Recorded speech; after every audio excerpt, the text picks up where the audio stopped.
आदाब दोस्तों, देवभूमि उत्तराखंड मानव चेतना न्यूज़ में आप सबका स्वागत है। मैं हूं मायरा और आज हम पहुंचे हैं कामली गांव। आज हम आपको बहुत बड़ी शख्सियत से मिलाने जा रहे हैं। वरिष्ठ नेता कांग्रेस की नजमा खान हमारे साथ है। आज हम बात करेंगे उनसे और चर्चा करेंगे मौसम के बारे में और जो यहाँ पर उत्तराखंड में जो क्राइम हो रहे हैं आज उनके बारे में भी जानेंगे। आदाब मैम।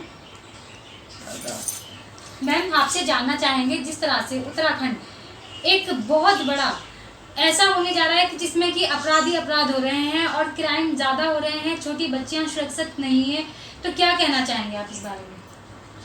ये तो बिल्कुल हकीकत है और आप सभी लोगों को मालूम है जी कि उत्तराखंड में जितना शांति प्रिय उत्तराखंड था, बिल्कुल, आज वो हालात हो गए कि लड़की को बाहर निकालना बड़ा मुश्किल हो गया। हालात इतने ख़राब कर दिए कि ना तो बहू बेटियाँ निकल सक रही हैं और कोई भी महिला सेफ नहीं है। आज की डेट में इतना बुरा हाल कर दिया है लोगों ने कि जिस तरफ को भी निकलो ना तो डर महसूस होता है कि हम अपने बच्चे को भेज रहे हैं, वो लौट के आएगी भी या नहीं आएगी।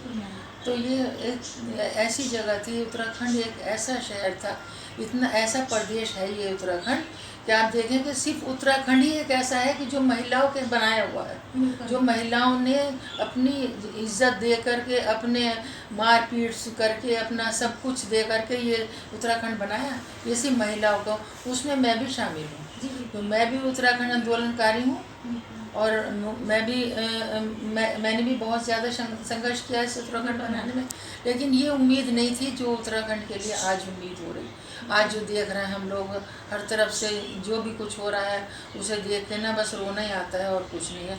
हमारे 21 तारीख को प्रोग्राम है जी, हम मुख्यमंत्री घेराव करने जा रहे हैं एक अंकिता भंडारी के लिए, क्योंकि 2 साल उसको 21 तारीख को हो जाएंगे और उसके अभी तक कोई भी उसे इंसाफ नहीं मिला है। हम चाहते हैं कि जितने यहाँ पे क्राइम हो रहा है पूरे उत्तराखंड में, उनको कम से कम उन लोगों को इंसाफ तो दिला दें। अच्छा, बंद करने से कोई फ़ायदा नहीं है कि बंद हो रहा है तो उनके मुकदमे चलने चाहिए, जल्दी से जल्दी मुकदमे ख़त्म होने चाहिए ताकि उनको इंसाफ मिले और इतनी सख्त से सख्त सज़ा होनी चाहिए ताकि जो लोग जो देख रहे हैं, जो कर रहे हैं, उनको डर महसूस हो, वो आगे ना करें। लेकिन आज तो इतनी उम्र का आदमी भी करने को तैयार हो रहा है गलत सुलत काम। मुझे ये नहीं पता कि मेरी भी बहू बेटी घर में है। अरे भाई, इस तरीके से तुम लोग कर रहे हो तो देखो से ये हिंदुस्तान कहाँ जाएगा। बिल्कुल मैम, हम आपसे जानना चाहेंगे, जिस तरह से ये क्राइम हो रहा है तो क्या आप सरकार से अपील करेंगे, किस तरह से इसको रोका जाए, क्या सावधानी बरती जाए, किस तरह से इस पर रोकथाम लगाई जाए? और जैसे छोटी बच्ची के साथ आपने देखा होगा आईएसबीटी पर अभी जो दुष्कर्म हुआ है, तो क्या कहना चाहेंगे, किस तरह से आपसे अपील सरकार से? अब डर तो महसूस होता नहीं करके और छूट जाते हैं, जमानतें हो जाती हैं। उन्हें ना जमानत मिलनी चाहिए, उनको सख्त से सख्त सज़ा मिलनी चाहिए और जो मासूम बच्चियों के साथ कर रहे हैं उन्हें फ़ौरन गोली मारनी चाहिए। ऐसा कानून बनना चाहिए, ऐसा कानून बनना चाहिए। हाँ। मैम, जिस तरह से अंकिता भंडारी को अभी तक इंसाफ नहीं मिला है, अभी आप 21 तारीख को जो घेराव कराने जा रहे हैं, तो क्या लगता है अब इसमें कुछ आगे इंसाफ हो पाएगा?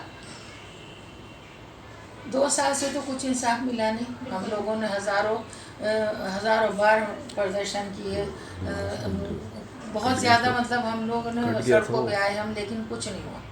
अब ये सोच रहे हैं कि अब 2 साल हो गए उसे, शायद शर्म आ जाए उन लोगों को और शर्म आके कुछ उसका इंसाफ दिला दें। और जो इन बच्चियों के साथ हुआ है, जो अभी एक ही महीने के अंदर 5-7 केस हो गए, भाई इन्हें भी इंसाफ मिलना चाहिए। ये भी तो किसी की बच्ची है ना, मगर यह है कि भाई इंसाफ नहीं मिलता है, इसलिए हम लोग बड़े मायूस हैं। तो मैम, हम आपसे जानना चाहेंगे, जिस तरह से नशे का कारोबार बहुत तेज़ी से बढ़ा है, उत्तराखंड एक ऐसा शहर था, ऐसा उत्तराखंड था जिसमें कभी कोई क्राइम नहीं होते थे। अब छोटे छोटे युवा भी इसमें मतलब वो हो रहे हैं, गिरफ्त हो रहे हैं। हर फैमिली में कोई ना कोई एक बच्चा नशे में गिरफ्त है, तो क्या कहना चाहेंगे आप?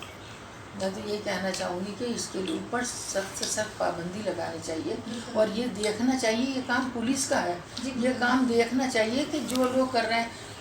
अब देखिए आप इसके ऊपर ये क्या है, बिंदाल पुल पे लड़के खड़े रहते हैं, वो सुमैक में बेचते हैं, क्या पुलिस नहीं देख रही उसे? क्यों नहीं देख रही, क्यों नहीं पाबंदी लगा रही उन्हें? मगर कुछ नहीं कर रहे। नशे का कारोबार जो है वो सब लोग मिलजुल कर करा रहे हैं और कुछ नहीं है। वरना एक बात सुनिए, एक महल्ले के अंदर जो पढ़ने नहीं जाता बच्चा, कुछ नहीं करता, वो नशे में मसरूफ है, तो ऐसा क्यों हो रहा है भाई? उसके ऊपर कोई तो पाबंदी लगाइए, उसको देखभाल कीजिए, कहाँ से ये आ रहा है उस पर पाबंदी लगाइए ताकि वो आए ना यहाँ पे।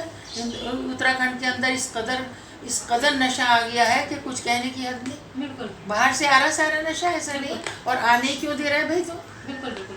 तो मैम क्या कहेंगे आप इस बारे में, जिस तरह से नशा तो चल ही रहा है, तो क्या आप सरकार से किस तरह से अपील करेंगे इस बात की कि इसका मतलब बच्चों की किस तरह से सुरक्षा की जाएगी? भाई बच्चों की सुरक्षा तो यही है कि आप उसके ऊपर पाबंदी लगाएं और इन खुफिया एजेंसियाँ लगाएं साथ में, ताकि वो पहचान करें कि कौन लोग ला रहे हैं, उनके ऊपर सख्त से सख्त कार्रवाई होनी चाहिए। और उनके ऊपर कार्रवाई होगी तो फिर बच्चे पिएंगे नहीं, खाएंगे नहीं कुछ भी। आजकल स्कूल के अंदर भी जा रहा है, ऐसा नहीं, स्कूल के अंदर भी जा रहा है, क्या वो किसी को पता नहीं चल रहा? सबको मालूम है, लेकिन आँख मीच के सब बैठे हुए हैं। भाई क्यों, क्या हो रहा है ये? क्या लोगों को मारना चाहते हैं? जो इस तरीके से क्राइम हो रहा है, इस तरीके से सारे गलत सुलत नशे के कारोबार हो रहे हैं, सब देख रहे हैं लोग बैठे हुए। बताइए इसका क्या करें? बिल्कुल, जिस तरह से बरसात का मौसम चल रहा है, और मैम हम आपसे पूछना चाहेंगे, जगह जगह सड़कें खोदी हुई है, गड्ढे इस तरह से खोद दिए गए हैं कि हर तरह से जानलेवा खतरा पूरी जितनी भी जनता है उन पे मंडरा रहा है। किसी के बच्चे घायल हो सकते हैं, बड़ा परिवार किसी में दुर्घटना में कहीं ना कहीं कोई ग्रस्त हो सकता है, तो क्या कहना चाहेंगे आप इसमें? तो इसकी मरम्मत करानी चाहिए, और क्या कहूँ मैं इसमें। देखो ऐसा है कि ये तो पूरे उत्तराखंड में छोड़, हमारे देहरादून में तो बहुत ही ज़्यादा हो रहा। कहीं से भी गाड़ी ले जाइए आप, गाड़ी ये ऐसा स्कूटर वालों के लिए तो देख के भी डर लगता है कि वो गिर ना जाए बेचारा। तो इसके लिए तो भाई जल्दी से जल्दी वो उसकी साफ़ सफाई होनी चाहिए और सड़कें बननी चाहिए। अब बस मैं ये इसमें क्या कहना चाहूँगी, बरसात हो रही, ज़्यादा मैं बोलना भी नहीं चाहूँगी इसमें। जिस तरह से अभी त्योहार गए हैं, जैसे ईद उल मिलाद गई आपकी और गणेश चतुर्थी भी गई है, तो क्या सारे दर्शकों को किस तरह से आपको मतलब बधाई देना चाहेंगी?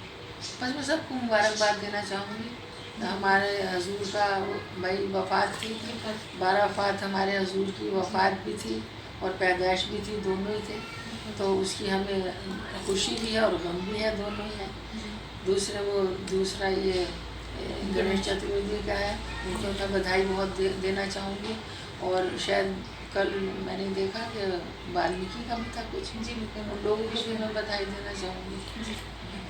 जिस तरह से साफ सफाई के बारे में भी हम आपसे क्वेश्चन करना चाहेंगे कि हर वार्ड में कहीं ना कहीं जैसे पार्षद हैं, विधायक भी हैं, तो क्या कहना चाहेंगे आप सब से कि जिस तरह से सफाई को किस तरह से हर तरह स्वच्छ रखना चाहिए, अपने वार्ड को किस तरह से रखें? इसमें तो ऐसा है ना, देखिए पार्षद तो हटी है, सब पार्षद हटे हैं, तो जो ये नगर निगम है उसको चाहिए कि वो सफाई कराए। अब ऐसा नहीं है कि वो आगे थोड़ा सा सुबह को कूड़ा लेने के लिए वो लेके चले गए, ऐसा नहीं। आप देखें गलियों में कूड़ा इस कदर पड़ा है कि उससे बीमारियाँ फैल रही हैं, और फिर बीमारी का कोई इलाज नहीं इन लोगों के पास।